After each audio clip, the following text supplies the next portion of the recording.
Hello नमस्कार students. Jawahar Navodaya Vidyalaya selection test 2021 यानी कि जवाहर नवोदय विद्यालय प्रवेश परीक्षा 2021 की हमारी वीडियो सीरीज में आपका स्वागत है। आज हम इस वीडियो सीरीज में लेके आए हैं हिंदी सेक्शन के लिए वीडियो, और आज के बाद आपको कंटिन्यूस हिंदी सेक्शन पे भी वीडियो मिलते रहेंगे। हिंदी सेक्शन का ये हमारा पहला वीडियो है। इसमें आगे बढ़ने से पहले हम ये देखेंगे कि आपके हिंदी सेक्शन में कुल कितने क्वेश्चन आते हैं और ये कितने मार्क्स का होता है।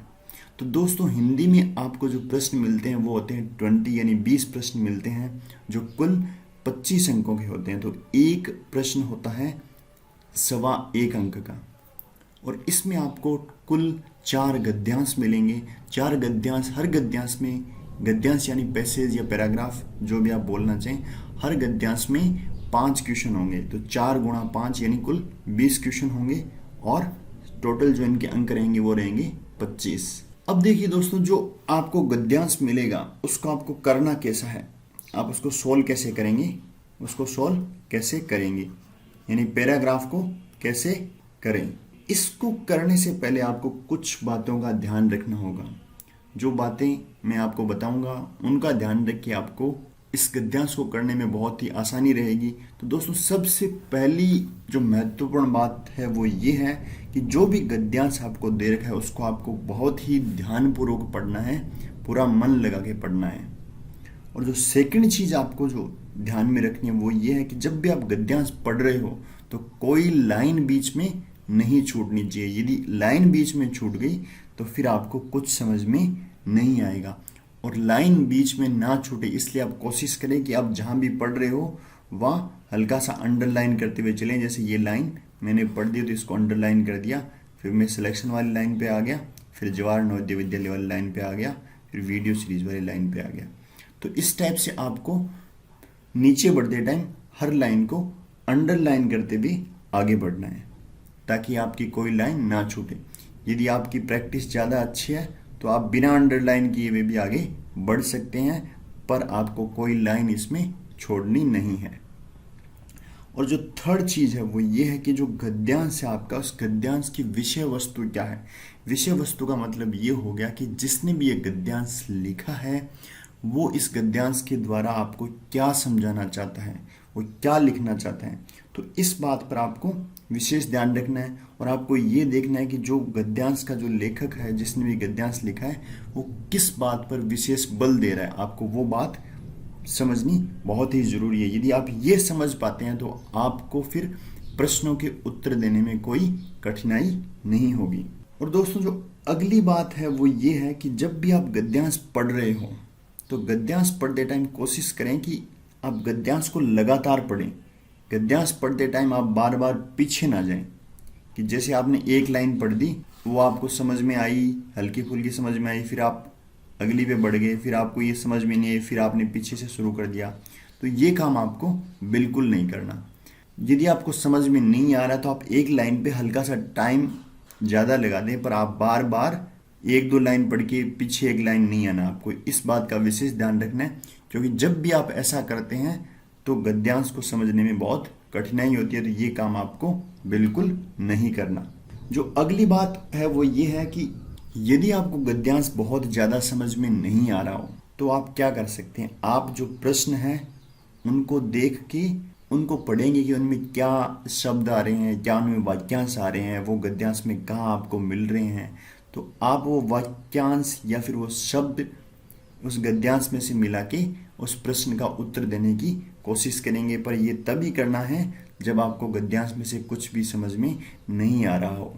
और सबसे महत्वपूर्ण बात यह है कि आपको अपनी जो पढ़ने की जो आदत है उसको सुधारना पड़ेगा। आप जितना हो सके कहानियाँ पढ़ें, कविताएं पढ़ें, या आपको जो भी साहित्य मिलता है उसको पढ़ते रहेंगे। इससे क्या होगा, इससे आपका जो लिखा हुआ है वो आपको समझने में बहुत सहूलियत रहेगी। और इसके अलावा एक काम आप और भी कर सकते हैं कि गद्यांश को पढ़ने से पहले उसके प्रश्नों को एक बार पढ़ लें, ताकि आपके दिमाग में ये रहे कि आपसे क्या क्या पूछा गया है। और जब आप एक बार प्रश्नों को पढ़ लेंगे फिर आप गद्यांश पढ़ेंगे तो जहाँ पर भी उस पर्सन से रिलेटेड जो भी आपको चीज़ दिखेगी तो आपका माइंड वहाँ पे थोड़ा रुक जाएगा, आप उसको समझ पाएंगे कि वो क्या कहना चाहता है, और इस प्रकार आप प्रश्नों का उत्तर देने में थोड़ा सहज महसूस करेंगे। पर हो सकता है बहुत सारे बच्चों को सारे प्रश्न याद नहीं रहते, तो यदि आपको नहीं याद रहते तो आप ये काम ना करें, आप केवल गद्यांश पढ़ें और फिर प्रश्नों का उत्तर देने की कोशिश करें। तो चलिए दोस्तों, अब हम हिंदी के जो पहले गद्यांश की तरफ बढ़ते हैं।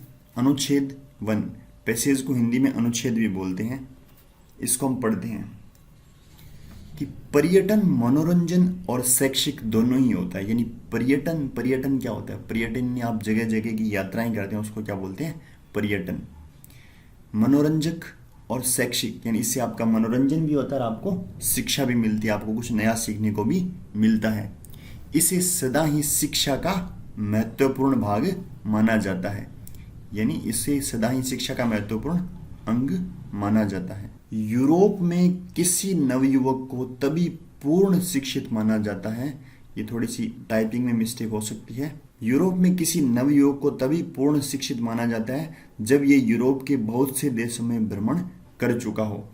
यानी यूरोप के देशों में क्या माना जाता है कि यदि कोई नवयुवक यूरोप के कुछ देशों का भ्रमण कर चुका होता है तभी उसको पूर्ण शिक्षित माना जाता है, अन्यथा उसको पूर्ण शिक्षित नहीं माना जाता। केवल किताबों के पढ़ लेने से कोई पूर्ण शिक्षित नहीं होता। प्राचीन भारत में भी हमारे ऋषि पर्यटन के महान मूल्य को समझते थे। यानी प्राचीन भारत में भी पर्यटन का बहुत ही सम्मान किया जाता था और ये समझा जाता था कि पर्यटन से बहुत सारी चीज़ें आपको सीखने को मिलती है। पर्यटन का महान मूल्य प्राचीन भारत में भी समझा गया था। उन्होंने इसे सबका पवित्र कार्य बना दिया। इन्होंने किन्होंने? जो ऋषियों ने क्या कर दिया? ऋषियों ने इसे किसे? पर्यटन को महान कार्य बना दिया, यानी पवित्र कार्य बना दिया कि वे भारत के विभिन्न भागों में स्थित तीर्थ स्थानों में घूम के आए। आपको ध्यान होगा कि हमेशा बड़े बुजुर्ग तीर्थ स्थानों की यात्राएं करते हैं, वो भी क्या है? वो भी एक पर्यटन है। इससे भारतीयों में एकता की भावना को प्रोत्साहन मिला। यानी जब भारतीय एक स्थान से दूसरे स्थान पर पर्यटन के लिए जाते हैं तो एक दूसरे से मिलते हैं, तो इससे एकता की भावना को क्या मिलता है? प्रोत्साहन मिलता है। दोस्तों, ये था अपना अनुच्छेद अपने जो पढ़ा। अब इसके हिसाब से हमको इसके आंसर देने हैं। नीचे 5 क्वेश्चन दे रखे हैं, तो देखते हैं कि क्वेश्चन क्या है। यदि कोई वास्तविक शिक्षा पाना चाहता है तो उसके लिए खालिस्तान करना महत्वपूर्ण है। आपने दूसरी लाइन पढ़ी, यूरोप में किसी नवयुवक को तभी पूर्ण शिक्षित माना जाता है जब यूरोप के बहुत से देशों में भ्रमण कर चुका हो। और बहुत से देशों में भ्रमण करने को क्या बोलेंगे? पर्यटन बोलेंगे। यदि कोई वास्तविक शिक्षा पाना चाहता है तो उसके लिए पर्यटन करना महत्वपूर्ण है। किसी के दिमाग में ये हो सकता है कि अध्ययन करना महत्वपूर्ण है। नो डाउट अध्ययन करना भी महत्वपूर्ण है, पर आपको जो आंसर देने हैं वो देने हैं ऊपर जो आपको पैसेज दे रखा है, ऊपर जो आपको गद्यांश दे रखा है उसके अनुसार आंसर देने हैं। तो पर्यटन करना महत्वपूर्ण है। निम्नलिखित में से कौन सा शब्द मनोरंजन का समानार्थी है? मनोरंजक का समानार्थी आपको देखना है। तो मनोरंजक शैक्षिक इसका समानार्थी नहीं होगा। जो मनोरंजक है वो मन को भी भाएगा, तो मन भावन थकाने वाला नहीं होगा। और दृश्यावलोकन ये भी नहीं होगा। अगला जो थर्ड क्वेश्चन है वो है, खालिस्तान स्थानों की यात्रा करना प्राचीन भारत में पवित्र समझा जाता था। हमने गद्यांश में पढ़ा था ऊपर कि हमारे ऋषि मुनियों ने क्या किया? जो तीर्थ स्थान थे उनकी यात्रा करने को क्या बना दिया? पवित्र कार्य बना दिया। तो तीर्थ स्थानों की यात्रा करना पवित्र समझा जाता था। तो इसका आंसर आएगा तीर्थ, यानी इसका आंसर आएगा बी। नेक्स्ट क्वेश्चन है, लोग यदि अधिक खालिस्तान करें तो उन्हें दूसरों के साथ एकता का अनुभव होता है। लास्ट लाइन में देखो, इससे किससे? पर्यटन से भारतीयों में एकता की भावना को प्रोत्साहन मिला। तो लोग यदि अधिक क्या करें? लोग अधिक पर्यटन करें, तो इसका आंसर आएगा पर्यटन। इसका आंसर आएगा पर्यटन। अगला क्वेश्चन है कि ऋषि वह व्यक्ति है। ऋषि कौन होते हैं? ऋषि वो होते हैं जो बहुत पढ़े लिखे होते हैं, बहुत ज्ञानी होते हैं, पंडित होते हैं, बहुत जिनको ज्ञान होता है वो कहलाते हैं ऋषि। तो इसके अनुसार वो क्या होंगे? विद्वान व्यक्ति होंगे। ऋषि क्या होते हैं? विद्वान व्यक्ति होते हैं। चतुर, चतुर लिखा है, ऋषि चतुर होता नहीं। चतुर का सेंस क्या होता है? चतुर आदमी पॉजिटिव सेंस में भी हो सकता है और नेगेटिव सेंस में भी हो सकता है, इसलिए ऋषि चतुर नहीं होते। ऋषि क्या होते हैं? विद्वान होते हैं। ये वो पॉजिटिव सेंस में चतुर भी हो सकते हैं, पर इसका आंसर चतुर नहीं आएगा। स्वतंत्र होते हैं, धूर्त होते हैं, ये दोनों इसके आंसर नहीं होंगे। तो ऋषि क्या होते हैं? विद्वान व्यक्ति होते हैं। तो दोस्तों, ये हिंदी सेक्शन पर हमारा पहला वीडियो था। आपको लगातार हमारे चैनल पे हिंदी सेक्शन से रिलेटेड वीडियो भी मिलते रहेंगे। यदि आपको हमारा ये वीडियो पसंद आया है तो इसे लाइक करें और शेयर करें और हमारे चैनल को सब्सक्राइब करें। धन्यवाद।